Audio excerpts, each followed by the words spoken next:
बातमीपत्राला सुरुवात करूया तर सुरुवातीला एक मोठी बातमी। राज्यातील महायुती सरकारला सत्तेत येऊन आज 1 वर्ष पूर्ण झाले।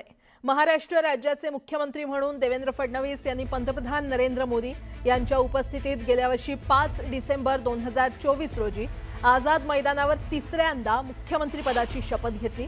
देवेंद्र फडणवीस यांच्या नेतृत्वाखालील सरकार आज वर्षपूर्ती साजरी करतंय।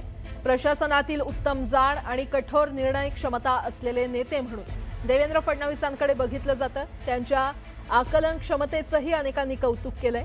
देवेंद्र फडणवीसांकडे मुख्यमंत्री पदासह राज्याचं गृहमंत्रीपद आहे। तर मागच्या वर्षभरात महायुती सरकारनं अनेक महत्त्वाचे निर्णय घेतलेले आहेत। दावोस फोरममध्ये ऐतिहासिक परकीय गुंतवणूक असेल, रस्ते महामार्गाची कामं, शेतकऱ्यांसाठी घेतलेले धडाडीचे निर्णय यासह सरकारनं सर्वसामान्यांच्या हिताच्या निर्णयांचा धडाकाच लावल्याचं पाहायला मिळालं।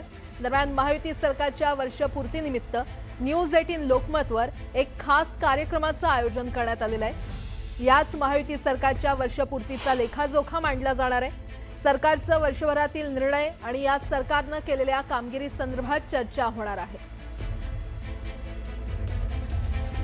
महायुती सरकारला आज वर्ष पूर्ण होत आहे आणि या निमित्तानं अनाथांसोबत सीएम फडणवीसांनी संवाद साधला। सीएमच्या वर्षा निवासस्थानी हा सोहळा रंगला। यावेळी सरकारनं केलेल्या मदतीबद्दल त्यांनी भावुक प्रतिक्रिया व्यक्त केल्या।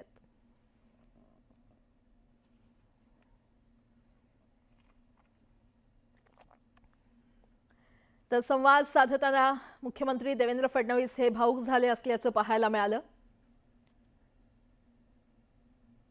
अनाथांनी सरकारबद्दल कृतज्ञता या कार्यक्रमात व्यक्त केली। फडणवीस सरकारला 1 वर्ष पूर्ण होतंय आणि त्याच पार्श्वभूमीवर मुख्यमंत्री फडणवीसांनी अनाथ मुलांसोबत संवाद साधला। या कार्यक्रमात अनाथांनी सरकारबद्दल कृतज्ञता व्यक्त केलेली आहे आणि यावेळी स्वतः मुख्यमंत्री देवेंद्र फडणवीस हे भावुक झाले असल्याचं पाहायला मिळालं।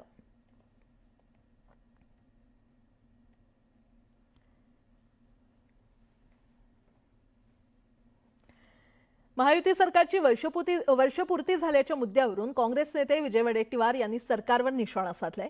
शेतकऱ्यांची दररोज 2 ते 3 आत्महत्येची वर्षपूर्ती झाली आहे। 10 लाख कोटींच्या जमिनी आणि बिल्डरला दिल्याची ही वर्षपूर्ती आहे असा टोला विजय वडेट्टीवार यांनी लगावलाय। जमीन घोटाळा, महिला अत्याचार, निकृष्ट धान्य पुरवठा केला जातो, कुपोषण, नवजात बालकांचा मृत्यू वाढलाय। 22 ते 25 या 3 वर्षात 45,798 बालकांचा मृत्यू झालाय। यासह अनेक मुद्द्यांवरून वडेट्टीवारांनी निशाणा साधलाय।